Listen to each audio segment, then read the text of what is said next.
Allahumma naqi qulubana 'ala riya'i was-sum'ati wal-'ujubi wal-kibri wal-hiqdi. Allahumma inna na'udzubika min an nusyrika bika syai'an na'lamuhu wa na'udzubika fima la na'lamuhu. Rabbi syrah li sadri wa yassir li amri wahlul 'uqdatam min lisani yafqahu qawli. Amma ba'd. Yang kami hormati dan kami ta'zimi Bapak Takmir Masjid Nur Rahim beserta jajarannya, dan yang kami hormati seluruh bapak-bapak, ibu-ibu, alim, ulama, hadirin, solihin, solihat yang semoga senantiasa diberikan keistiqomahan dan kesehatan oleh Allah Subhanahu wa Ta'ala. Alhamdulillah, pada kesempatan pagi hari ini Allah Subhanahu wa Ta'ala memberikan banyak sekali nikmat kepada kita.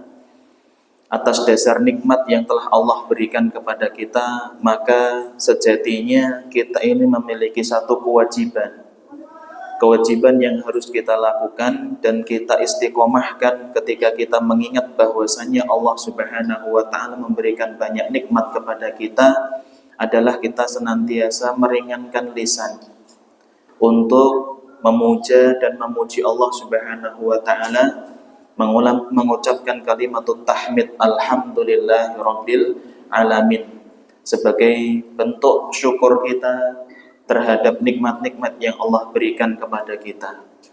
Dan tentunya nikmat yang sangat agung, nikmat yang sangat besar, nikmat yang luar biasa, Allah Subhanahu wa Ta'ala berikan kemudahan kepada kita untuk dekat dengan majelis ilmu. Dekat dengan majelis ilmu ini merupakan salah satu tanda Allah Subhanahu wa Ta'ala menjadikan kita ini baik.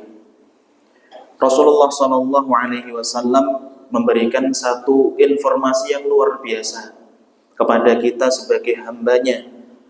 Rasulullah SAW bersabda, "Man yuridillahu bihi khairan yufaqihu fiddin." Man yuridillah, barang siapa yang diinginkan oleh Allah khairan, menjadi pribadi yang baik, menjadi hamba yang soleh, menjadi orang yang kemudian berperangai baik, kata Rasulullah SAW, yufaqihu fiddin, dia akan difahamkan dalam urusan agamanya, dia akan didekatkan oleh Allah Subhanahu wa Ta'ala dengan ulama, dia akan didekatkan oleh Allah Subhanahu wa Ta'ala dengan majelis ilmu. Ketika seorang hamba diinginkan oleh Allah menjadi baik, Allah kemudian tidak mempermudah urusan dia tentang akhirat, tentang dunia. Allah tidak mempermudah urusan dia tentang bisnisnya, enggak.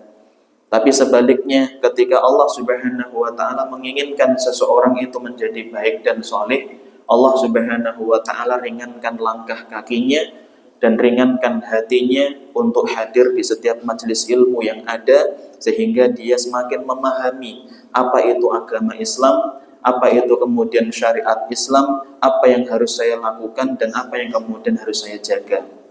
Maka sekali lagi kami mengingatkan bahwa urusan tentang bersyukur ini urusan yang kemudian sering kita sepelekan, padahal ini merupakan ibadah yang luar biasa di hadapan Allah Subhanahu wa Ta'ala. Dan sampai Allah Subhanahu wa Ta'ala memberikan janjinya, la azidannakum, Allah akan menambah dan menambah dan menambah lagi bagi orang-orang yang pandai mensyukuri nikmatnya Allah Subhanahu wa Ta'ala. Barakallahu fikum, Bapak Ibu yang dirahmati oleh Allah Subhanahu wa Ta'ala. Pada pagi hari ini kami diminta untuk memberikan tema tentang fikih sholat. Tentu sholat ini merupakan satu kewajiban yang Allah Subhanahu wa Ta'ala berikan kepada kita selaku hambanya. Dalam satu hari satu malam kita diminta oleh Allah Subhanahu wa Ta'ala untuk mendirikan sholat 5 waktu. Maka dengan kewajiban yang telah Allah berikan kepada kita, kita ini harus tahu. Harus tahu apa? Harus tahu ilmunya. Ilmu tentang sholat itu bagaimana, mana rukun, mana sunnah, mana yang menjadi pembatal-pembatal sholat. Ustadz, kenapa kok kemudian kita harus tahu tentang ilmu tentang sholat? Mohon maaf, ada satu perkataan yang saya ingat betul. Ini saya baca ketika 4 tahun yang lalu ketika kami masih kuliah di Libya, Jakarta. Di dalam kitab Majmu' Fatawa karyanya Imam Ibnu Taimiyah rahimahullahu ta'ala, beliau menyampaikan satu kalimat yang luar biasa. Ada 2 orang yang sama-sama bersujud di hadapan Allah. 2 orang sama-sama bersujud di hadapan Allah. Namun yang satunya memiliki derajat yang sangat tinggi dibandingkan yang satunya. Sebabnya apa? Imam Ibnu Taimiyah menyampaikan sebabnya adalah yang satu yang memiliki derajat yang tinggi di hadapan Allah Subhanahu wa taala melandasi sujudnya itu dengan ilmu. Melandasi sujudnya itu kemudian dengan bersusah payah di dalam hadir di majelis ilmu. Adapun yang satunya, iya dia sujud, tapi sujudnya dia tidak dilandasi dengan ilmu. Dia cuma tahu, oh ternyata di dalam sujud itu ada, di dalam sholat itu ada sujud. Dia tidak mengetahui sebenarnya di dalam sujud itu mana bagian yang harus nempel, mana bagian yang harus menempel di lantai. Ketika sujud itu kemudian apa yang harus dibaca. Ketika sujud itu apakah harus tumakninah ataukah tidak. Dia tidak mengetahui itu, tapi yang satunya mengetahui. Oh ternyata di dalam sujud itu bagian-bagian yang wajib untuk menempel itu adalah bagian-bagian ini. Dan ketika sujud, doa yang kemudian diucapkan adalah doa ini, sehingga apa? Menjadikan yang satu yang melandasi dengan ilmu ini, dia memiliki derajat yang sangat tinggi di hadapan Allah Subhanahu wa taala. Maka para hadirin yang dirahmati oleh Allah Subhanahu wa taala, supaya di sisa hidup kita melaksanakan ibadah sholat yang 1 hari 5 kali itu dilandasi dengan ilmu bismillah. Semoga itu nanti menjadi wasilah bagi kita di sisa umur hidup kita ini kita mendapatkan pahala yang luar biasa. Kalau dari balik sampai hari ini kita ini sholat hanya tahu melihat orang, ikut-ikutan orang, tidak melandasi dengan ilmu, maka insya Allah setelah hari ini kemudian kita harus melandasi sholat kita dengan ilmu. Bapak Ibu yang dirahmati oleh Allah Subhanahu wa taala, kita tidak membahas tentang dalil-dalil tentang diwajibkannya sholat, tidak, semuanya sudah bisa memahami bahwasanya Allah Subhanahu wa taala berfirman di dalam Al-Qur'an, aqimus shalah, dirikanlah sholat. Ini menjadi sebuah tanbih atau perintah bagi kita semuanya untuk kemudian mengerjakan sholat. Kami akan memulai dulu di dalam sholat yang dimulai dengan takbiratul ihram Allahu Akbar, terus kemudian diakhiri dengan salam assalamualaikum warahmatullah. Itu terdapat rukun-rukun dan juga sunnah-sunnah. Jadi di dalam sholat itu ada gerakan-gerakan yang termasuk rukun, ada gerakan-gerakan yang termasuk sunnah. Ustadz, bedanya apa? Kalau rukun tidak boleh ditinggalkan. Kalau sunnah, kalaupun ketinggalan atau tertinggal, itu tidak apa-apa, tidak mempengaruhi keabsahan sholat. Maka yang harus kita ketahui, mana di dalam sholat itu yang termasuk rukun-rukun sholat itu mana? Supaya apa? Kita kemudian bisa menjaganya dengan maksimal, dengan sepenuh hati, bahwasanya ternyata ini merupakan rukun yang wajib untuk kemudian apa? Kita jaga. Rukun sholat itu ada berapa? Rukun sholat itu ada 17. Berapa? 17. Ini nanti diingat-ingat ya. Saya lihat ini nggak ada yang bawa buku catatan ya. Berarti nanti panjenengan harus hafal semuanya. Kalau biasanya saya ngisi Pak, itu harus kemudian bawa buku catatan karena ini baru pertama kali, tidak apa-apa ya, kita maafkan gitu ya. Nah nanti di akhir kajian kita akan tanya satu-satu ya kan, yang di pojok biasanya ngantuk-ngantuk itu kita tunjuk pertama ya kan. Nanti ketika kita tunjuk ya kan, berapa tadi rukun sholat, bisa jawab alhamdulillah. Kalau nggak bisa jawab nggak boleh pulang Pak ya. Rukun sholat ada berapa? 17. Rukun sholat itu ada 17. Bismillah, kita akan membedah satu persatu. Rukun yang pertama adalah niat. Niat itu termasuk daripada rukun. Sehingga ketika seseorang itu kemudian sholat hanya takbir Allahu Akbar tanpa dibarengi dengan niat, mohon maaf sholatnya tidak sah. Lalu pertanyaannya, Ustadz, niat itu apa? Niat itu yang gimana? Para ulama mendefinisikan niat, an-niyat qasdu syai'i muqtarinan bi fi'lihi. Niat itu yang dinamakan niat, qasdu syai', adanya keinginan untuk melakukan sesuatu muqtarinan, yang berdampingan bi fi'lihi, dengan sesuatu yang akan dia lakukan. Jadi yang dinamakan niat itu adalah adanya keinginan untuk melakukan sesuatu, dan keinginan tersebut itu berdampingan, bersamaan dengan apa? Dengan aktivitas atau sesuatu yang akan dia lakukan. Itu dinamakan apa? Niat. Contoh Ustadz gini, kita membahas tentang sholat. Berarti niat itu letaknya di mana? Kapan kita harus niat ketika sholat? Pas sebelum takbiratul ihram. Jadi mohon maaf, ini nanti kita akan jelaskan juga. Saya niat untuk sholat subuh 2 rakaat lillahi ta'ala. Baru kemudian apa? Allahu Akbar. Bersandingan, berbarengan dengan aktivitas yang akan dia lakukan. Ustadz, kalau ada jeda Ustadz antara keinginan dengan aktivitas yang akan dikerjakan, ini niat bukan? Contoh, dan mohon maaf, Ustadz, saya itu keluar dari rumah menuju ke masjid, itu niatnya ya untuk sholat di masjid, untuk sholat berjamaah di masjid. Ini sudah tergolong niat atau belum Ustadz? Belum. Itu bukan niat, Pak. Jadi panjenengan punya keinginan keluar dari rumah, terus kemudian jalan menuju masjid, ya. Keinginannya di dalam hati ini pengen apa? Pengen melaksanakan sholat berjamaah. Ini kan ada jeda antara keinginannya panjenengan tadi, terus kemudian dengan sholat yang panjenengan akan lakukan, ya kan? Itu ada jeda. Ini dinamakan niat bukan? Bukan. Para ulama tidak mengkategorikan ini sebagai niat. Lah terus apa Ustadz? Namanya azmun. Apa namanya? Azmun, atau sering kita katakan azam. Azam itu apa? Azam itu keinginan. Jadi kalau azam adanya keinginan yang ada jeda dengan aktivitas yang akan dia lakukan. Kalau niat itu berbarengan atau bersandingan. Jadi kalau kemudian kita sebelum takbiratul ihram itu ya berhenti sejenak, terus kemudian ngomong di dalam diri kita, saya pengen sholat subuh 2 rakaat jamaah Allahu Akbar. Ustadz, niatnya dijaharkan atau disirkan? Monggo.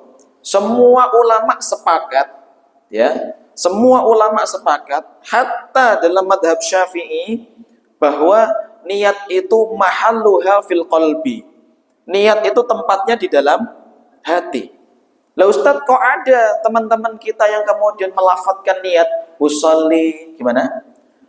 Fardhu subhi rak'ataini adaan ma'muman lillahi ta'ala Allahu Akbar. Ustadz, kok kemudian dilafadzkan? Iya. Para ulama mengatakan bahwasanya hukum melafadzkan niat itu mustahab, tidak wajib. Mustahab itu apa Ustadz? Hanya dianjurkan saja. Jadi di dalam hatinya harus tetap ngomong bahwa dia akan melaksanakan sholat. Nah, terus gunanya lisan untuk melafadzkan niat ini apa Ustaz? Liyusa'idal lisanu al-qalba. Gunanya untuk melafadzkan niat itu agar lisan itu membantu memantapkan niat yang itu tugasnya hati. Jadi teman-teman yang kalau kemudian dia melafadzkan niat itu tujuannya adalah supaya hati itu semakin mantap dengan dilafatkan niat tersebut ketika dia hendak melaksanakan sesuatu. Maka para hadirin yang dirahmati oleh Allah Subhanahu wa taala, ini yang pertama, rukun sholat yang pertama adalah apa? Niat. Niat tempatnya ada di mana tadi? Di hati. Kapan kita harus meniat? Beriringan dengan apa? Dengan takbiratul ihram. Kalau ada jeda namanya apa? Azam. Itu nggih. Kalau ada jeda namanya apa? Azam. Terus hukum melafatkan niat apa? Mustahab. Mustahab itu apa?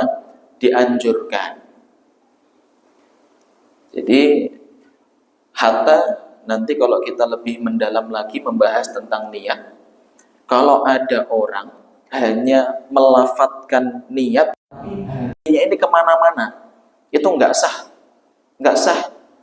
Contoh ya, nyun sewu. Biasanya kita kalau pas Ramadan setelah tarawih itu dibimbing sama imamnya. Gimana niat puasa? Nawaitu shauma ghadin an adai fardhi syahri ramadhana hadhihi sanati lillahi ta'ala. Lisannya ngucap gini, tapi kok hatinya ke kolak, ke gorengan, ke apa? Mohon maaf, itu tidak sah. Harus hatinya itu sinkron dengan apa? Lisan yang kemudian dia ucapkan. Maka meskipun apa? Niat itu dilafatkan, tapi hatinya juga harus apa? Berniat. Ini yang pertama. Terus kemudian rukun sholat yang kedua adalah takbiratul ihram. Jadi setelah niat, yang kedua adalah takbiratul ihram. Takbiratul ihram itu bagaimana Ustaz? Allahu Akbar. Tata cara takbiratul ihram bagaimana? Tata cara takbiratul ihram yang sempurna, ya, yang sempurna dan mengangkat tangan. Allahu Akbar. Ini apa? Ibu jari, ujung ibu jari itu sejajar dengan telinga yang bawah. Terus kemudian ujung jari yang tengah ini sejajar dengan telinga yang atas. Jadi gini, Allahu Akbar. Ustadz, apakah harus ditempelkan, dipaskan gini? Tidak usah. Dikira-kira saja. Jadi dikira-kira Allahu Akbar. Terus posisi telapak tangan bagaimana? Tegak, menghadap ke kiblat. Jadi ini posisi yang sempurna. Jadi Allahu Akbar. Jadi Allahu Akbar itu ke dalam kondisi apa? Bersedekap. Ustadz, kalau kemudian tidak sampai seperti itu bagaimana? Tidak apa-apa. Selama kemudian dia hanya mengangkat tangan Allahu Akbar, itu juga sah. Tidak masalah. Hanya saja yang sempurna adalah tadi Allahu Akbar. Ya, disejajarkan ibu jari, ujung ibu jari dengan apa? Telinga yang bawah. Terus kemudian apa? Ujung yang tangan yang atas ini dengan telinga yang atas. Allahu Akbar. Ini takbiratul ihram. Rukun yang kedua. Rukun yang ketiga, al-qiyamu 'alal qadiri fil fardhi. Rukun yang ketiga ini adalah berdiri bagi yang mampu ketika sholat wajib atau sholat fardu. Mohon maaf Bapak Ibu, berdiri itu termasuk rukun dalam sholat fardu, dalam sholat wajib bagi yang mampu. Kalau tidak mampu duduk, tidak mampu duduk maka apa? Berbaring. Tidak mampu berbaring maka isyarat. Gitu. Lah, mohon maaf. Ada fenomena yang terjadi di tengah-tengah kita. Biasanya bapak-bapak atau ibu-ibu yang sudah sepuh itu bisa jalan dari masjid, dari rumah menuju masjid bisa jalan. Tapi karena beliau uzur, sholatnya itu langsung duduk di atas lantai atau duduk di atas apa? Kursi. Ini benar atau enggak? Ada orang yang sudah sepuh bisa jalan dari rumah menuju ke masjid, bisa jalan kaki. Tapi pas waktu sholat, beliau langsung duduk di atas lantai atau kemudian duduk di atas kursi. Benar enggak ini? Kurang tepat. Nah terus bagaimana Ustadz yang benar? Karena berdiri itu merupakan rukun sholat, padahal beliau mampu itu jalan dari mana? Dari rumah menuju masjid. Maka bagaimana yang harus dia lakukan? Ketika takbiratul ihram dan membaca al-fatihah dan surat pendek, itu kondisinya berdiri. Jadi pas sholat dia takbiratul ihram dan baca al-fatihah, itu kondisinya berdiri, Bapak Ibu. Lah nanti pas kemudian dia ruku dan setelahnya ruku, i'tidal, sujud, duduk di antara dua sujud, itu duduk. Jadi disediakan kursi di belakangnya. Disediakan kursi di belakang, dia berdiri, terus kemudian takbiratul ihram, Allahu Akbar. Terus baca Al-Fatihah, waladhdallin, amin. Kalau seandainya dia tidak kuat, maka boleh duduk saat itu juga. Karena apa? Karena syarat dari takbiratul ihram, syarat dari membaca Al-Fatihah itu kondisinya berdiri. Ustadz masih kuat Ustadz ketika membaca surah-surahan, surah pendek, ya sudah berdiri. Nanti kalau kemudian pas ruku itu mulai duduk, terus kemudian apa? Seperti ini, membungkukkan sedikit untuk ruku.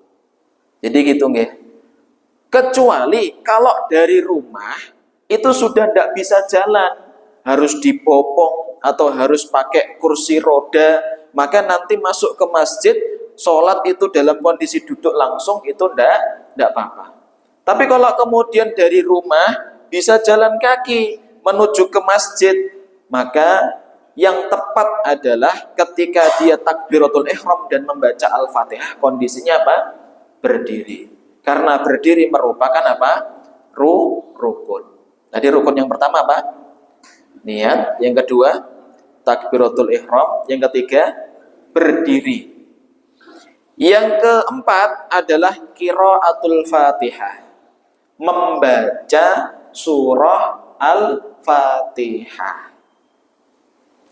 Yang pertama membaca surah Al-Fatihah bagi siapa Ustadz? Imam atau makmum? Atau dua-duanya? Di dalam mazhab Syafi'i yang wajib membaca Al-Fatihah itu imam dan makmum. Imam dan makmum, berlandaskan sabda Rasulullah SAW, la sholata liman lam yaqra' bi fatihatil kitab. Tidak ada sholat bagi orang yang tidak membaca surah Al-Fatihah. Maka berlandaskan sabda Rasulullah ini di dalam madhab Syafi'i, ya, itu harus membaca Al-Fatihah bagi imam ataupun makmum. Ustadz, kalau di dalam sholat jahar, imamnya kan baca Al-Fatihah. Lalu kapan kita membaca Al-Fatihahnya? Membaca Al-Fatihahnya adalah setelah bacaan Al-Fatihah imam. Jadi setelah imam mengatakan waladhdallin, amin, baru membaca Al-Fatihah. Ustadz, saya pernah mendengar kalau di dalam sholat jahar, imamnya membaca Al-Fatihah, kita tidak perlu membaca Al-Fatihah. Ini di dalam madhabnya Imam Abu Hanifah. Kalau dalam madhabnya Imam Abu Hanifah, ketika sholat jahar, itu tidak perlu untuk kemudian apa? Membaca Al-Fatihah. Nah, panjenengan, monggo, mau ambil yang mana? Kalau mayoritas masyarakat Indonesia kan madhabnya apa? Syafi'i. Maka kalau kemudian masyarakat Indonesia mayoritas madhabnya Syafi'i, kita harus komitmen. Berarti apa? Setiap rokaat itu harus membaca apa? Al-Fatihah. Gitu nggih. Terus kemudian yang kedua tentang Al-Fatihah ini, Bismillah termasuk surah Al-Fatihah enggak? Bismillah termasuk surah Al-Fatihah atau bukan? Termasuk surah Al-Fatihah. Sehingga wajib hukumnya dibaca ketika sholat. Ustadz, oke, wajib jahar atau sir Ustadz? Monggo. Kalau panjenengan biasa jahar, dijaharkan. Kalau kemudian terbiasa sir, ya disirkan. Yang nggak boleh itu yang kemudian apa, Pak? Nggak jahar, terus nggak sir. Itu gimana? Bismillahirrahmanirrahim. Ini malah apa? Kurang. Kalau jahar sekalian dijaharkan. Bismillahirrahmanirrahim. Kalau sir ya sudah, langsung. Alhamdulillah. Yang penting adalah membaca basmalah di dalam surah Al-Fatihah, itu hukumnya apa? Wajib. Karena bismillah itu termasuk apa? Bagian dari surah Al-Fatihah. Terus kemudian, ini rukun yang keberapa nih Al-Fatihah? Yang keempat. Yang kelima, ar-ruku'u. Yang kelima adalah ruku'. Tadi disebutkan enggak baca doa istiftah? Tidak. Berarti doa istiftah masuknya rukun atau sunnah? Sunnah. Jadi kalau ada orang takbiratul ihram, Allahu Akbar, langsung baca Al-Fatihah, sholatnya sah enggak? Sah. Karena doa istiftah itu hukumnya sunnah. Terus kemudian, tadi setelah disampaikan membaca Al-Fatihah, rukun selanjutnya apa? Setelah baca Al-Fatihah, rukun selanjutnya apa? Ruku'. Disebutkan enggak baca surah pendek? Enggak. Berarti baca surah pendek hukumnya apa? Sunnah, bukan wajib. Yang wajib itu apa? Al-Fatihah. Jadi kalau panjenengan sholat, ghairil maghdubi alaihim waladdallin, amin, Allahu Akbar. Sholatnya sah enggak? Sah. Itu nggih. Nah, terus kemudian setelah baca Al-Fatihah, rukun yang kelima adalah ruku'. Ruku' itu apa Ustadz? Inhinanul dhuhri. Jadi membungkukkan punggung itu dinamakan apa? Ruku'. Nah, ruku' yang sempurna Bapak Ibu mohon maaf. Ruku' yang sempurna itu meletakkan kedua tangan di atas lutut, ya. Terus kemudian membungkukkan punggung ini kemudian lurus. Kalau kemudian ditaruh atasnya itu apa? Gelas, maka gelasnya tidak tumpah. Ini yang sempurna. Ustadz, saya ada sakit di boyok Ustadz. Itu kalau kemudian saya seperti ini tuh tidak kuat. Lalu bagaimana? Selama panjenengan itu membungkukkan punggung, ya, itu sudah sah termasuk ruku'. Tapi yang sempurna adalah tadi kondisinya lurus sejajar. Itu kondisi yang sempurna. Ini rukun yang keberapa? Kelima. Rukun yang keenam, tuma'ninatu fihi. Tuma'ninah ternyata termasuk dari rukun sholat. Jadi mohon maaf Pak, kalau sholat buat, tidak ada tuma'ninahnya, maka sah tidak sholatnya? Tidak. Karena tuma'ninah itu hukumnya apa? Wajib. Hukumnya apa? Wajib. Ustadz, durasi tumakninah seberapa Ustadz? Durasi minimal tumakninah qaulu subhanallah. Jadi durasi minimal ya. Durasi apa? Minimal dikatakan tumakninah itu apa? Ketika dia menyampaikan berkata subhanallah. Itu sudah terhitung apa? Tumakninah. Kalau lebih Ustadz, bagus. Durasinya kalau lebih dari subhanallah bagus. Maka kita sekali lagi kita tekankan bahwa tumakninah di dalam rukuk itu hukumnya apa? Wajib. Setelah tumakninah, rukun yang ketujuh adalah al-i'tidal. Berdiri dari rukuk. Tadi disebutkan enggak? Subhana rabbiyal azimi wa bihamdih. Disebutkan enggak? Enggak. Berarti doa ketika rukuk hukumnya apa? Sunnah, tidak wajib. Jadi panjenengan kalau pas rukuk diem saja sedurasi subhanallah itu sudah sah. Terus kemudian i'tidal sami Allahu liman hamidah Rabbana walakal hamdu. Nah, setelah i'tidal ya, rukun yang ke-8 adalah tumakninah ketika i'tidal. Jadi ketika i'tidal pun itu juga harus apa? Tumakninah. Terus kemudian rukun yang ke-9 adalah apa? Sujud. Sujud itu merupakan rukun di dalam sholat. Ustadz, kalau sujud bagian mana saja yang harus menempel? 7 bagian yang harus nempel. Apa saja Ustadz? Yang pertama, jidat. Yang kedua, telapak tangan kanan. Ketiga, telapak tangan kiri. Keempat, lutut kanan. Kelima, lutut kiri. 6, telapak jari kaki kanan. Ketujuh, telapak jari kaki kiri. Oke. Berapa bagian yang nempel Pak? 7. Yang pertama apa tadi? Jidat. Mohon maaf, jidat ini wajib untuk nempel ke lantai. Kalau panjenengan pakai songkoknya gini, nutupi apa? Jidat, terus rukuk, sah enggak sholatnya? Enggak sah. Tidak sah. Terus atau panjenengan punya rambutnya panjang. Rambutnya apa? Panjang. Pas sujud, itu nutupin jidatnya, dahinya ini untuk nempel ke lantai. Sah enggak? Enggak sah. Nah terus bagaimana Ustadz? Harus disingkap meskipun hanya sebagian.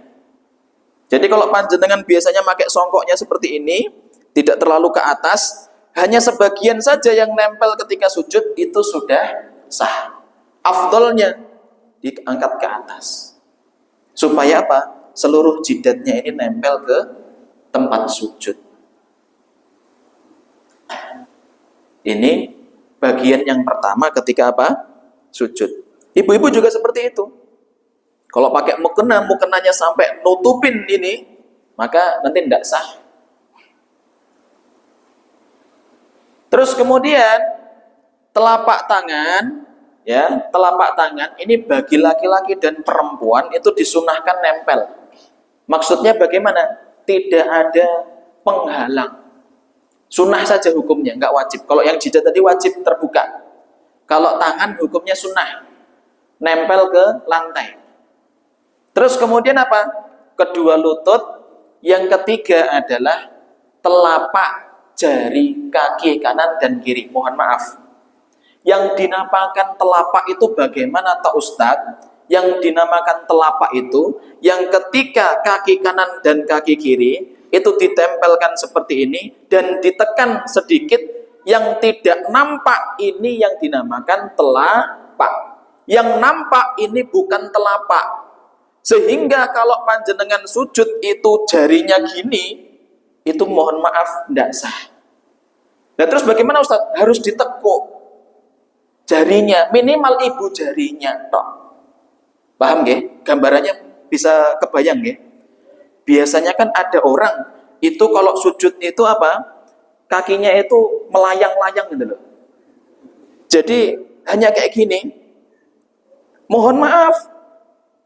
Ini meskipun menurut sebagian ulama sah karena yang wajib hanya jidat tok, tapi dalam mazhab Syafi'i ini mohon maaf ini keliru ini. Nah terus bagaimana Ustaz? Harus nempel telapak jarinya minimal ibu jari, Gitu nggih? Nah kalau tadi melayang-layang tadi nanti ini kurang afdal atau kemudian sebagian ulama mengatakan tidak sah. Harus ditempelkan. Itu namanya telapak jari kaki. Terus mohon maaf biasanya, mohon maaf ini untuk ibu-ibu. Ibu-ibu kalau sholat pakai kaos kaki enggak?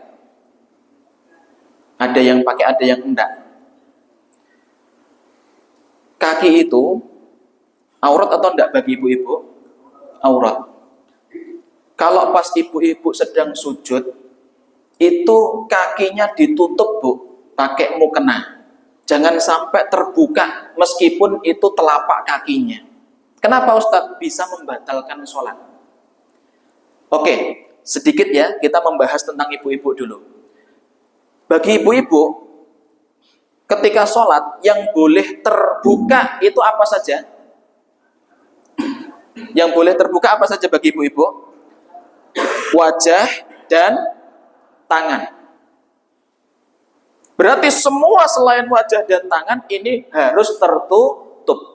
Termasuk kaki. Kalau kakinya itu kemudian tersingkap ketika sujud, telapak kakinya tersingkap ketika sujud, mohon maaf ini batal sholatnya. Karena apa? Auratnya terbuka. Terus kemudian, Ustadz, tadi wajah boleh dibuka? Iya. Terus yang dinamakan wajah itu batasannya mana saja, Ustadz? Para ulama mengatakan, min manabitis sya'ri ila dzaqani, dari tempat tumbuhnya rambut sampai apa? Dagu. Wa arduhu, dan lebarnya minal udhuni ilal udhuni. Jadi dari telinga ke telinga ini yang dinamakan apa? Wajah. Ini wajah bukan? Lehernya loh, kulit lehernya loh, wajah atau bukan? Ini bukan. Maka kalau pas sholat itu mukenanya dimajuin, Bu. Jadi jangan sampai kulit dagu yang bawah ini itu kelihatan. Kenapa? Ini aurat. Ini aurat. Nah kalau ibu-ibu pakai mukenanya agak ke belakang sini, biasanya kan sampai sini ya, Bu ya. Sampai sini. Nah ini kan ini kelihatan. Ini aurat, ini tidak boleh. Tidak boleh kelihatan. Nah terus bagaimana yang benar, Ustaz? Dimajukan. Dimajukan sampai sini. Atau ada itu model mukena yang di sini ada kain tambahannya, Bu ya. Ada kain tambahan itu yang lebih bagus. Gitu nggih. Ini maklumat untuk kemudian apa? Sholat kita supaya tidak batal dan tidak sia-sia. Kalau batal kan sia-sia. Gitu nggih. Ini ketika sujud. Terus rukun yang ke-10 adalah tumakninatu fihi. Tumakninah ketika apa? Sujud. Jadi ketika sujud itu harus tumakninah. Terus rukun yang ke-11 adalah julusu baina sajdataini. Duduk di antara dua sujud. Duduk di antara dua sujud itu hukumnya apa? Wajib. Terus kemudian yang ke-12 tumakninah ketika duduk di antara dua sujud. Jadi duduk di antara dua sujud, terus tumakninah itu termasuk apa? Rukun. Oke, sampai sini mohon maaf agak konsentrasi dulu. Kalau yang di sini tadi ketika sujud disebutkan nggak subhana rabbiyal a'la wa bihamdi? Berarti itu hukumnya apa? Sunnah. Kalaupun panjenengan ketika sujud diem saja, sedurasi subhanallah, maka sholatnya tetap sah. Mohon maaf, setelah duduk di antara dua sujud, rukun selanjutnya apa? Tumakninah di dalam duduk di antara dua sujud. Yang ke-13, mohon maaf, yang ke-13 adalah tasyahud al-akhir. Tahiyat akhir. Itu masuk rukun. Yang ke-13 itu tasyahud akhir. Yang ke-14 al-qu'udu fihi, duduk ketika tasyahud akhir. Ustaz, kok langsung ke tasyahud akhir? Tasyahud awalnya mana? Mohon maaf, agak konsentrasi. Ini saya sampai jam berapa, Pak? Jam 9?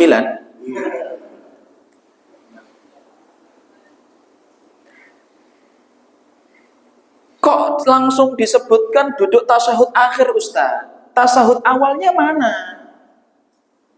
Berarti tasyahud awal hukumnya apa? Sunnah muakkad, Pak. Sunnah yang sangat ditekankan. Kalaupun tertinggal, itu tidak apa-apa. Nanti disunnahkan sujud apa? Sahwi. Ini penting juga. Untuk semua jamaah, tidak hanya untuk imamnya. Kadang imamnya sudah tahu ilmunya, tapi makmumnya ini yang nggak tahu ilmunya. Di sini tadi disebutkan setelah duduk di antara dua sujud terus tumakninah di dalamnya, rukun selanjutnya itulah tasyahud akhir. Loh Ustaz, tasyahud awalnya mana? Kita sampaikan tasyahud awal itu hukumnya apa? Sunnah muakkad. Sunnah yang ditekankan. Berarti Ustaz, kalau kemudian ketika sholat itu tidak sengaja atau sengaja meninggalkan tasyahud awal, tetap sah sholatnya? Sah. Nanti diganti dengan apa? Sujud sahwi ketika sebelum salam. Nah, kondisinya Bu, Pak, mohon maaf, pas kemudian sholat jamaah, sholat isya berjamaah, rakaat kedua harusnya tasyahud awal, imamnya lupa, Allahu Akbar, sudah berdiri sempurna, terus sudah sedekap gini, makmumnya yang dari belakang ngapain? Oh, langsung demo itu. Pertama, makmum yang di belakangnya pas, subhanallah, kok gak ngefek, akhirnya sing pojok melu-melu, subhanallah, pojok sana melu-melu, subhanallah, akhirnya semua masjid ngomong subhanallah. Lah ini Pak, mohon maaf, tadi kita sudah sampaikan kalau imamnya sudah berdiri sempurna dan sedekap, kalau seandainya dia ngikutin keinginannya makmum, terus kemudian dia duduk, maka apa yang terjadi dengan sholatnya? Apa yang terjadi dengan sholatnya? Batal. Sholatnya batal. Loh Ustaz, kenapa kok batal Ustaz? Padahal kan dia menjalankan bagian dari sholat, yaitu duduk tasyahud awal. Mohon maaf, berdiri tadi hukumnya apa? Wajib rukun. Duduk tasyahud awal hukumnya apa? Sunnah. Ketika ibadah wajib terkalahkan dengan ibadah sunnah, maka menjadi batal sholatnya. Disitulah alasan kenapa para ulama mengatakan sholatnya batal. Kenapa? Karena yang dia tadi sudah berdiri sempurna menjalankan aktivitas wajib atau rukun, terus kemudian dia duduk, terkalahkan ibadah wajib tadi dengan ibadah sunnah, ini menjadi pembatal sholat. Jadi sholatnya batal, Pak. Harus diulang lagi nanti. Nah, terus yang benar gimana Ustaz? Ya sudah, makmumnya ikut berdiri juga. Terus nanti bagaimana? Di akhir sebelum salam diganti apa? Sujud sahwi. Diganti dengan sujud sahwi. Nah, kadang di sini kesalahannya, di subhanallah diprotes sama makmumnya, ya kan? Akhirnya dia apa? Duduk. Ustadz, nek belum berdiri sempurna bagaimana? Contoh, Allah gitu kan. Makmum yang belakang ini kerasa, oh, ini kok ketoke arep berdiri, ketoke lali tasyahud awal. Terus kemudian dia langsung kemudian refleks subhanallah. Belum berdiri sempurna, terus kemudian imamnya diingatkan subhanallah. Oh iya, tasyahud awal. Terus dia kemudian duduk, itu enggak apa-apa. Yang bermasalah adalah ketika dia sudah berdiri sempurna. Berdiri sempurna itu seperti ini, tegak. Kalau masih doyong, ini berarti belum apa? Belum sempurna. Kalau kemudian masih doyong, dia duduk, enggak apa-apa. Sholatnya enggak batal. Gitu nggih? Gitu. Nah, kita lanjut ke rukun yang selanjutnya adalah apa tadi? Tasyahud akhir. Jadi, dan duduk di tasyahud akhir. Jadi apa? At-tahiyatul mubarakatus sholawatut thayyibatulillah. Assalamu alaika ayyuhan nabiyyu wa rahmatullahi wa barakatuh. Assalamu alaina wa ala ibadis salihin. Ashhadu an la ilaha illallah wa ashhadu anna Muhammadar Rasulullah. Ini hukumnya apa? Wajib rukun. Jadi harus hafal Ustaz? Harus. Kalau tidak hafal bagaimana Ustaz? Kalau tidak hafal mohon maaf. Belajar nih. Baru beberapa bulan yang lalu ada jamaah datang ke pondok kami. Ustaz, saya pengen belajar. Belajar apa? Ngaji. Sanes Ustaz, bukan. Nah, terus belajar apa? Pengen belajar hafal bacaan sholat. Loh, panjenengan pun sepuh kayak gini udah tua kok. Baru belajar bacaan sholat. Iya Ustaz, dulu nggak sempat. Nah terus kalau sholat biasanya bagaimana? Baca Al-Fatihah tok. Nek Al-Fatihah hafal. tahiyatnya tidak hafal. Padahal tahiyat masuknya apa Pak? Rukun, wajib, harus dihafal. Nanti, ya kan, ini menjadi PR kita bersama, Masjid Nur Rahim, takmirnya ini digalakkan, dites satu persatu. Siapa dari jamaah ini kemudian apa? Belum hafal tahiyat. Nah nanti kalau belum hafal, adakan majlis dengan para asatidzah. Hanya ustadz-ustadz di sini di Matali An-Nur banyak ustadz untuk bisa membimbing jamaah untuk menghafalkan apa? Tahiyat, doa tahiyat. Loh, kenapa ustadz? Doa tahiyat itu hukumnya apa? Wajib. Lah kalau sampai selama ini kemudian kita tidak menghafalkan, padahal kita hidup di tengah-tengah para ulama, ya kan? Maka mohon maaf, nanti sholat kita kemudian dikhawatirkan tidak apa? Sah. Gitu nggih. Tasyahud akhir, duduk ketika tasyahud akhir, ya. Terus yang ke-15, sholawat. Jadi Allahumma sholli ala Muhammad itu masuknya apa? Rukun. Sholawat di tasyahud akhir, Pak. Sholawat di tasyahud akhir itu hukumnya apa? Rukun. Jadi asyhadu alla ilaha illallah wa asyhadu anna Muhammadar Rasulullah. Allahumma sholli ala Muhammad, minimal gitu. Minimal Allahumma sholli ala Muhammad. Kalau pengen sempurna bisa dilanjutkan sampai innaka hamidum majid. Tapi kalau panjenengan pengen apa? Yang simple ya, yang paling minimal tadi Allahumma sholli ala Muhammad. Tapi yang paling maksimal, yang paling sempurna sampai innaka hamidum majid. Yang ke-16, nggih. Yang ke-16 itu salam. Assalamualaikum warahmatullah. Yang ke kanan tok. Yang ke kiri hukumnya apa? Sunnah. Jadi kalau pas panjenengan mohon maaf sekali, pas duduk tasyahud akhir, pengen kentut nahan kentut, ditahan dulu sampai apa? Salam ke kanan, assalamualaikum warahmatullah. Kok habis itu panjenengan nggak tahan jebol, bread gitu, maka nggak perlu ngulang salat, salatnya nggak perlu diulang. Kenapa? Karena salamnya panjenengan ke kanan itu sudah menjadikan panjenengan selesai di sholat. Itu nggih, paham nggih? Itu. Terus kemudian ini penting sekali bagi imam terutama. Bagi imam, para ulama, jumhur ulama mengatakan salam ini harus dimulai dari alif lam.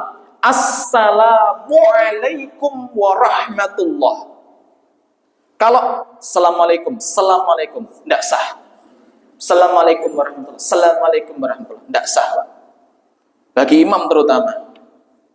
Bagi imam kok pas salam akhirnya assalamualaikum warahmatullah, assalamualaikum warahmatullah, tidak sah. Alif lamnya harus dibaca. Alif lam syamsiah atau komariah kayak gini. Yang belajar sama Ustaz Hasan, kita tes nih.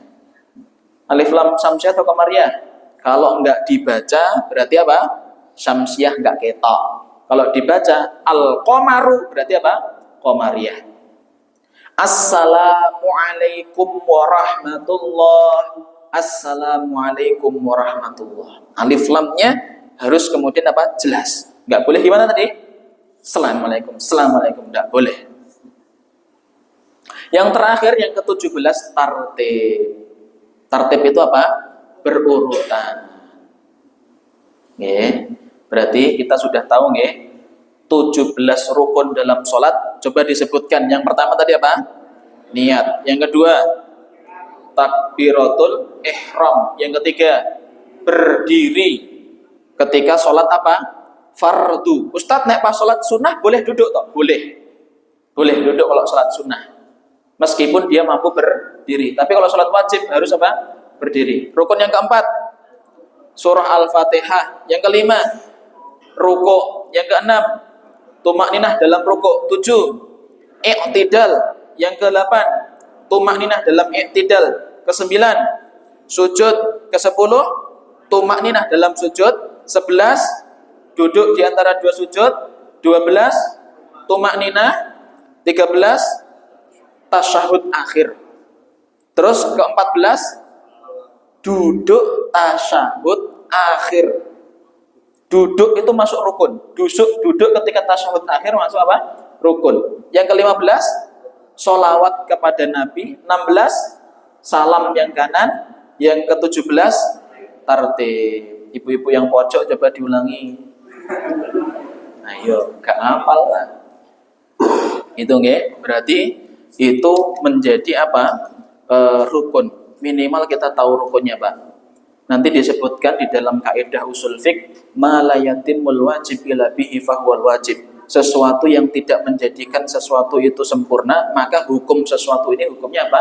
Wajib. Salatnya kula jenengan sami itu enggak akan apa? Sah ketika apa? Kita belum tahu mana yang rukun, mana yang sunnah. Maka mengetahui mana yang rukun, mana yang sunnah itu hukumnya apa? Wajib. Saya kira ini sudah jam 6 dan para hadirin sudah capek kayaknya ya. Nggih? Nggih.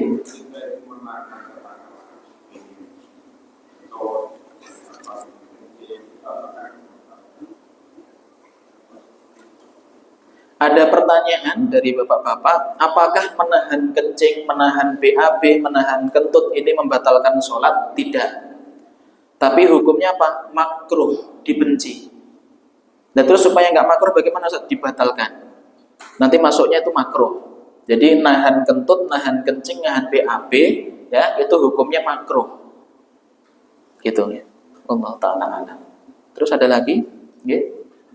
Kalau saya mendengarkan dari pada saat imam membaca Al-Fatihah selesai dan makmum itu bisa cukup dengan membaca Alhamdulillah.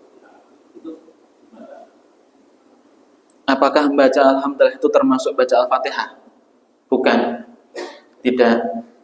Jadi tetap membaca Al-Fatihah secara sempurna tidak bisa digantikan dengan Alhamdulillah saja. Sebenarnya Pak, waktu membaca Al-Fatihah itu sebenarnya ada dua.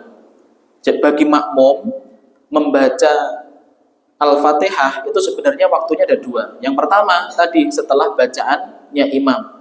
Yang kedua setelah imam membaca setiap ayat.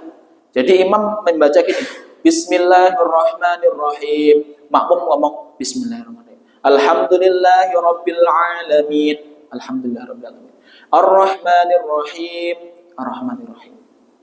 Mungkin yang dimaksud itu, mungkin pas ketika imamnya baca Alhamdulillahirabbil alamin, setelah itu makmum baca Alhamdulillah. Tapi harus selesai sampai akhir. Tidak bisa tergantikan Alhamdulillah itu dengan Al-Fatihah. Ustadz, kalau berbarengan gimana dengan jadi baca Al-Fatihahnya bareng dengan imam, tidak sah, sholatnya batal. Lah Ustadz, nek mendahului bacaannya imam bagaimana? Tidak sah, batal. Loh kenapa Ustadz membarengi nggak boleh, mendahului juga nggak boleh? Rasulullah SAW bersabda, Innama ju'inal imam liyutamma bih. Sesungguhnya imam itu dijadikan imam liyutamma bih, untuk diikuti. Namanya ngikuti itu di belakangnya atau di sampingnya atau di depannya? Di belakangnya. Namanya ngikuti itu ya setelahnya imam. Tidak di sampingnya berbarengan, tidak di depannya mendahului. Maka itu yang dinamakan liyutamma bih, untuk mengikuti. Jadi membaca Al-Fatihah nggak boleh bareng imam, nggak boleh duluin imam.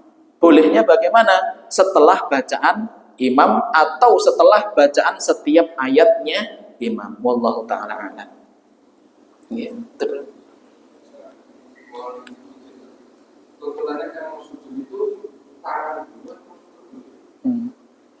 Tuntunannya ketika sujud yang nempel ke lantai itu tangan dulu atau lutut dulu. Di dalam kitab Kasyifatus Saja Bisyarhi Safinatun Najah yang ditulis oleh Imam An-Nawawi Al-Bantani, beliau menyampaikan lutut dulu baru tangan.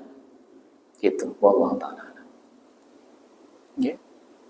Cerita tentang apa itu awal sholat Nggih. wanita. Nggih. Apakah awal wanita sholat itu sama dengan awal di luar sholat? Yang pertama. Yang kedua, jadi saudara-saudara kami, saudara-saudari kami yang sholat dengan hanya mata saja yang kelihatan, waktu sujud itu sah atau tidak? Karena semua terfokus yang kelihatan cuma mata. Jadi untuk alas sujud itu adalah kena alas dengan pakaian yang kelihatan. Terima kasih. Ya. Waalaikumsalam warahmatullahi wabarakatuh. Barakallahu fikum. Ada dua pertanyaan. Yang pertama, tadi dijelaskan sama Ustadz bahwa auratnya perempuan itu semua badan kecuali apa tadi? Wajah dan tangan. Itu apakah hanya berlaku di dalam sholat? Tentu tidak. Di luar sholat juga seperti itu. Kita sudah mafhum. Jadi di dalam sholat harus tertutup, di luar sholat pun apalagi harus tertutup. Terus kemudian yang kedua, apa tadi Pak? Saya lupa. Oh iya, yang pakai cadar kelihatan hanya matanya saja, terus kemudian dia sujud, ini bagaimana? Mohon maaf, tidak sah. Kenapa Ustadz? Karena sesuatu yang dibawa dengan gerakan sholat itu nggak boleh menghalangi. Saya ulang sekali lagi ya. Sesuatu yang dibawa ketika sholat atau ikut gerakan sholat, dia ikut gerakan sholat, kan cadarnya ikut gerakan sholat. Maka ketika dia sujud harus tersingkap itu. Harus minimal sedikit, bagian sedikit dari jidatnya itu nempel. Lah Ustadz, kalau sajadah karpet ini bagaimana? Kan sajadah karpet nggak ikut gerakan kita sholat, maka itu boleh.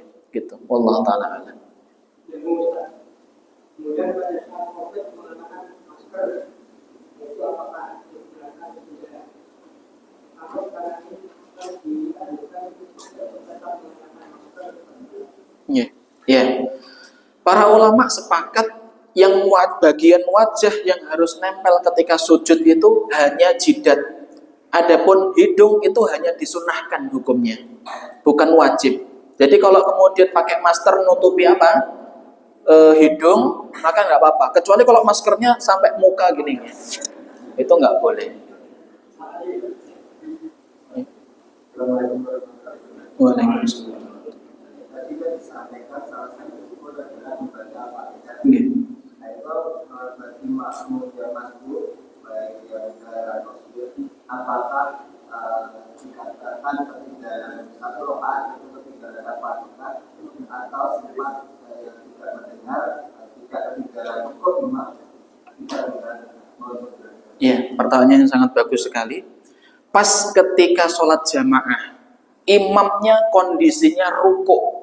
Apakah kita takbiratul ihram terus kemudian baca Al-Fatihah atau kemudian ruku? Ulama semuanya sepakat bahwa ketika setelah takbiratul ihram mendapati imam ruku, ikut ruku. Nah terus bagaimana Ustadz dengan Al-Fatihahnya? Al-Fatihahnya nanti diwakilkan sama si imam. Kenapa? Ada hadis yang sangat soreh, jelas. Rasulullah SAW bersabda, "Man adraka ruku al-imam faqad adraka rok'ah." Barang siapa yang mengetahui atau mendapati rukuknya imam, maka dia telah mendapati satu rakaat sempurna. Itu nggih. Meskipun tidak membaca Al-Fatihah, khusus ketika di sini dikecualikan. Pertanyaan yang sangat barakallahu fikum. Tapi Pak, Bu, mohon maaf. Ini ketentuan mendapatkan satu rakaat imam ketika imam ruku itu pas kita takbiratul ihram Allahu Akbar gini, terus kemudian mulai ruku itu kondisi imam masih kayak gini. Tapi kalau kondisi imam sudah agak gini, meskipun belum sami Allah, sudah kayak gini, terus kita cepat-cepat gini, nah ini tidak adraka rakaat. Yang adraka rakaat itu yang imamnya masih seperti ini, terus kita sempat Allahu Akbar takbiratul ihram, terus kemudian ruku. Ini dinamakan adraka rakaat. Tapi kalau kemudian imamnya sudah mulai berdiri meskipun belum mengucapkan sami Allah, tapi sudah gini, terus kemudian kita cepat-cepat untuk ruku, ini tidak mendapatkan satu rakaat sholat. Allah Ta'ala. Lanjutkan mirip-mirip tapi belum ruku, masih surat pendek akhir-akhir masuk juga apakah tempat membaca Al-Fatihah, tapi setelah itu imamnya sudah mau menuju ruku. Iya. Ini pertanyaan bagus juga, agak detail. Jadi contoh imamnya baca qul huwallahu ahad, sudah lam yalid wa lam yulad, Allahu Akbar gitu kan, wa lam yakul lahu kufuwan ahad. kita harusnya saat itu juga baca apa? Al-Fatihah. Terus kemudian imamnya ruku. Apa yang harus kita lakukan? Kalau dalam madhab Syafi'i dilanjutkan baca Al-Fatihahnya dengan ketentuan jangan sampai ketinggalan rukun 2 kali.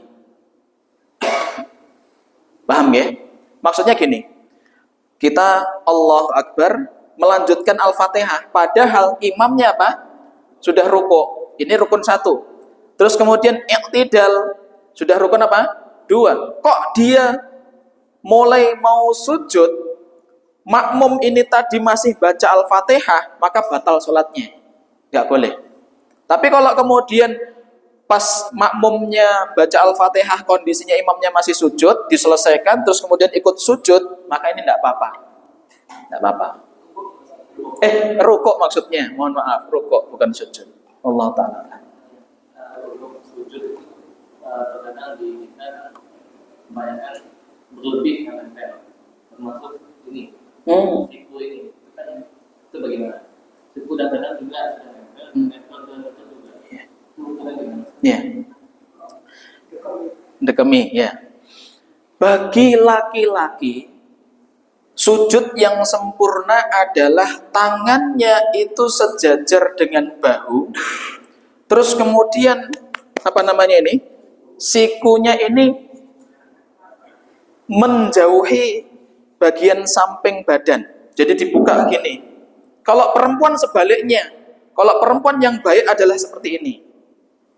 Yang perempuan, nanti ada di dalam kitab Matan Abi Syuja. Laki-laki dibuka, nanti yang perempuan ditutup gini. Ya, itu yang sempurna. Nah, Ustadz, kalau sikunya ditempelkan ke lantai bagaimana? Mohon maaf, ini Pak kata Rasulullah SAW, sebenarnya tetap sah sholatnya, hanya saja kurang sempurna. Kenapa? Menyerupai guguk. Menyerupai apa? Guguk. Guguk itu kalau duduk, terus kemudian kaki belakangnya seperti ini. Nah itu kata Rasulullah tidak boleh. Tetap sah sholatnya, hanya saja kurang sempurna. Kurang sempurna. Jadi kalau laki-laki dibentangkan gini, Ustadz kalau jamaah kan dempet-dempet, ya sudah sewajarnya, nggak usah kau ini gitu kan. Nanti malah mengganggu jamaah yang lain. Nah terus yang paling penting, mohon maaf, bagi laki-laki itu disunahkan perutnya itu tidak nemplek paha, Pak. Apalagi yang buncit-buncit ini. Jadi agak maju. Ketika sujud itu agak maju kepalanya. Supaya apa? Menjauhkan perut ini dari paha. Itu yang afdol. Jadi enggak diginikan. Dawa krem apa? Kau ini gitu loh, Pak. Gitu nggih, Allah taala. Nggih. Ini banyak juga yang dilakukan pada saat sujud akhir. Jadi sebelum akhir itu kan sujudnya lama. Nah ini apakah padahal itu menjadi ada yang mengganggu makmum. Nah ini kira-kira gimana sah nggak sholatnya bagi makmum? Iya. Ini Pak, salah satu koreksi kita. Salah satu koreksi kita itu apa? Memang Rasulullah SAW pernah menyampaikan aqrabun nasi ilallahi sajidan wa huwa sajid. Jadi posisi yang paling dekat antara hamba dengan Allah adalah ketika dia apa? Bersujud. Hadis ini dimaknai oleh para ulama ketika seseorang itu sedang sujud itu afdolnya, baiknya itu dilama-lamain. Tapi mohon maaf, koreksi kita adalah biasanya kita lama itu hanya di sujud apa? Terakhir tok. Mohon maaf, ini kurang baik menurut kami. Menurut kami ya, kalau menurut ulama itu tetap sah. Tetap sah. Hanya saja menurut kami yang kemudian kami mendapati ketika sujud di akhir, sujud di awal, di kedua dan ketiga, di rakaat pertama, kedua, ketiga itu biasa saja, tapi pas sujud akhir itu lama sekali. Nah, ini kurang afdal. Kalau memang lama ya sudah dari awal lama sampai akhir lama. Kalau kemudian dari awal segitu ya sudah diseragamkan. Tapi kalau kemudian membahas tentang sah atau tidak, tetap sah. Tetap sah. Seperti itu, Allah Ta'ala. Nggih. Posisi kaki di apakah kaki itu lurus atau boleh agak gebrek? Karena saya kejar oleh namun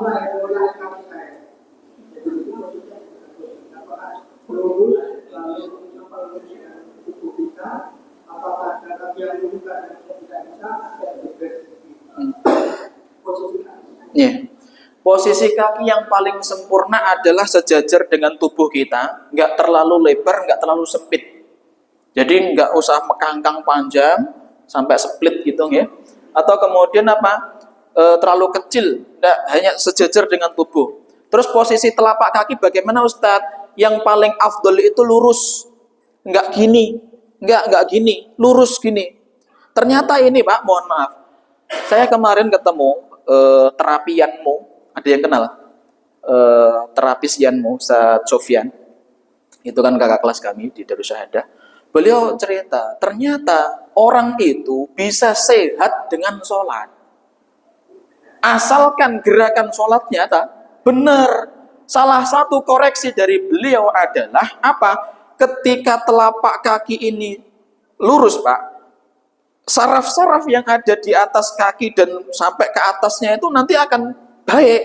Tapi kalau udah jeber gini, nanti saraf-saraf yang lainnya itu akan ngikutin, akhirnya nggak lurus gitu. Maka yang terbaik bagaimana? Lurus gini Pak. Lurus gini. Sejajar tubuh gitu. Wallahu ta'ala. Ampun. Ya.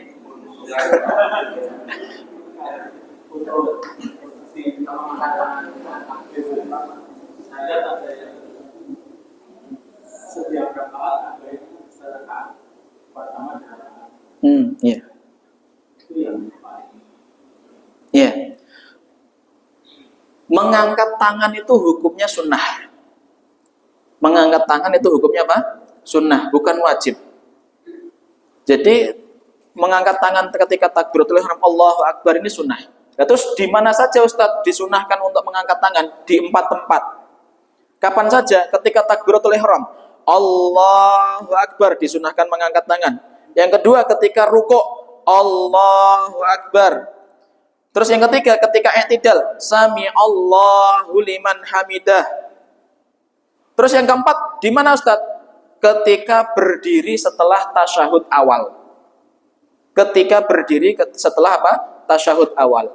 Nah terus Ustaz, kalau kemudian setelah rakaat pertama terus kemudian langsung mengangkat tangan bagaimana? Tidak apa-apa, tidak mempengaruhi keabsahan sholat, hanya saja kurang afdol. Wallahu ta'ala a'lam. Nampak ya? Ya. Insya Allah ini yang dapat kami sampaikan. Barakallahu fikum. Jika ada salah katanya kami mohon maaf sebesar-besarnya, dan jika ada benarnya itu datangnya dari Allah Subhanahu wa taala. Aku qouli hadza wa astaghfirullah li wa lakum wal akhir. Wassalamualaikum warahmatullahi wabarakatuh.